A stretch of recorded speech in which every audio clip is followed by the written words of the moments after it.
So, if you've ever had the experience of being really interested in somebody, and then when you pursue them, they seem to pull away, but then when you pull away for whatever reason, they seem to suddenly pursue you.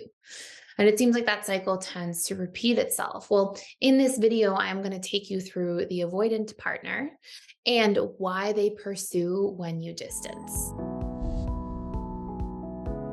If you're not already familiar, this tends to happen the most with two attachment styles that are insecurely attached: our fearful avoidant, aka disorganized attachment style, and our dismissive avoidant attachment style.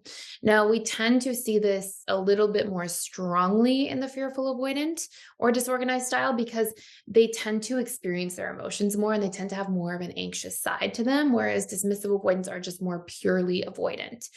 And if you've had this experience, this can be because there's two FAs in a relationship together.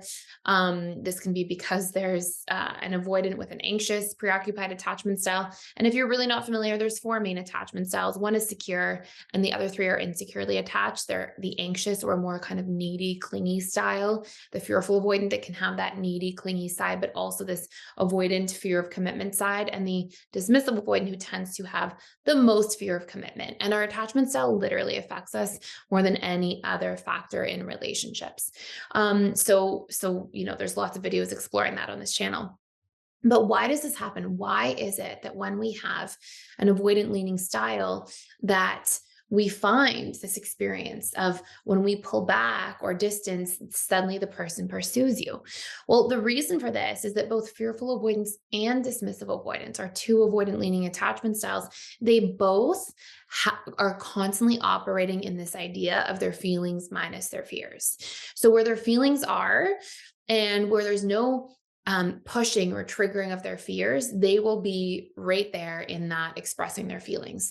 But dismissive avoidance and fearful avoidance alike both have a lot of fears about love, vulnerability, and closeness.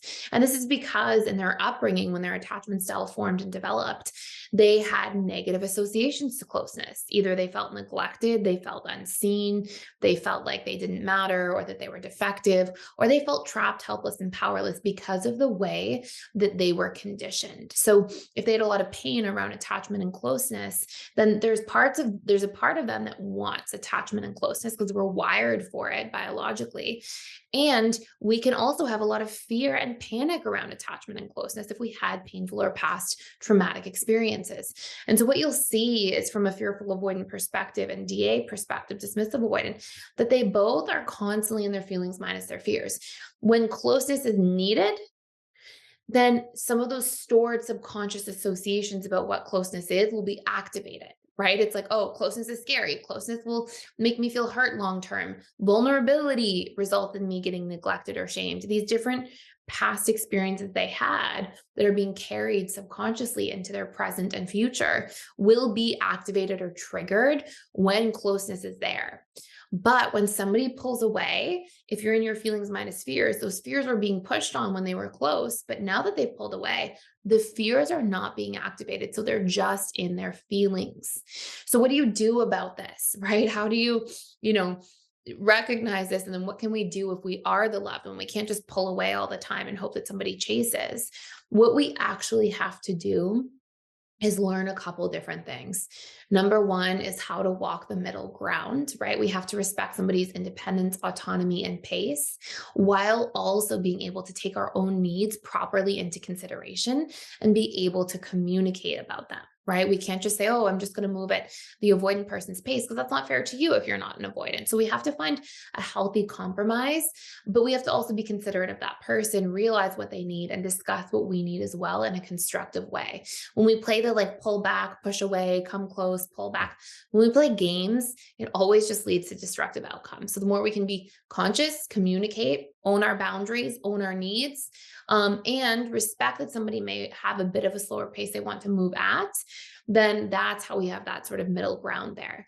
Number two, another really important thing is to make sure that you're encouraging that person to work on themselves, right? If somebody's constantly in their feelings minus their fears, they want love, but they also have trauma around love.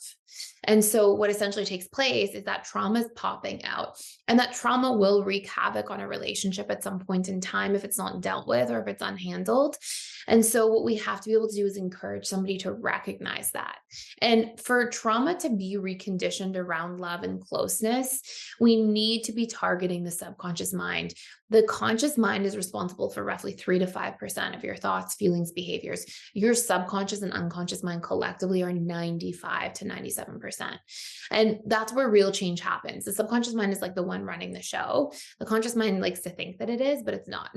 And so, what ends up taking place is if we don't address trauma at a subconscious level by reprogramming the different core wounds we have around trauma, then it can be really difficult to gain a lot of positive momentum around a relationship. Now, you can check out the course for free for 7 days below for fearful avoidant or dismissive avoidant, all about reprogramming that avoidant side and those avoidant oriented fears. And again, it's free for 7 days. It helps to recondition the subconscious mind specifically so that we don't carry all of these fears about love into love and commitment and relationships.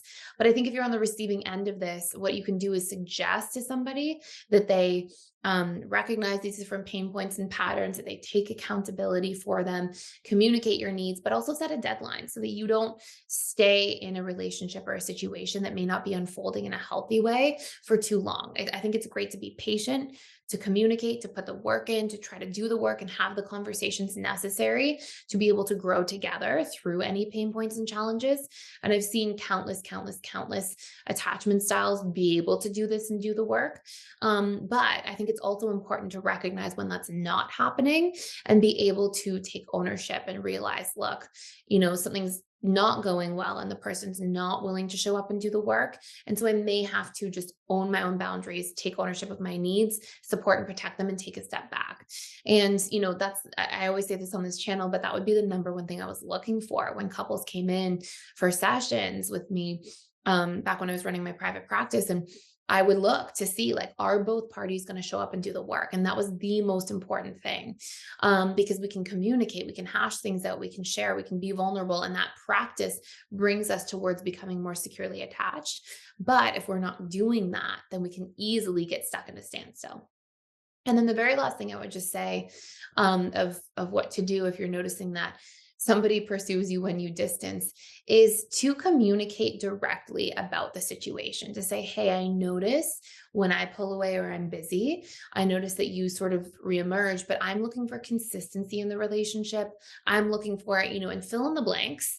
But you can share exactly what it is that you're looking for, call out the pattern of behavior in a healthy way, and let somebody know what you're needing instead.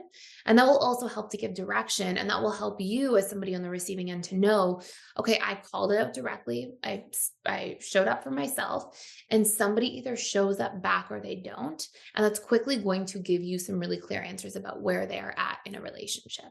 And in terms of their capacity to commit to and do the work for a relationship. I just wanted to pop in here and let you know we are doing a 7-day free trial to the All Access Membership Pass at PDS, which means you get access to literally everything inside of the school. And this includes the 4 live webinars I do with our students every single week. And on top of that, you get access to all of our different courses. We have over 55 different courses on relationships, communication, boundaries, emotional mastery, guilt and shame, learning your needs, so many different facets that are really important to master our lives and feel really good about our lives going forward. And last but not least, there's a daily community event.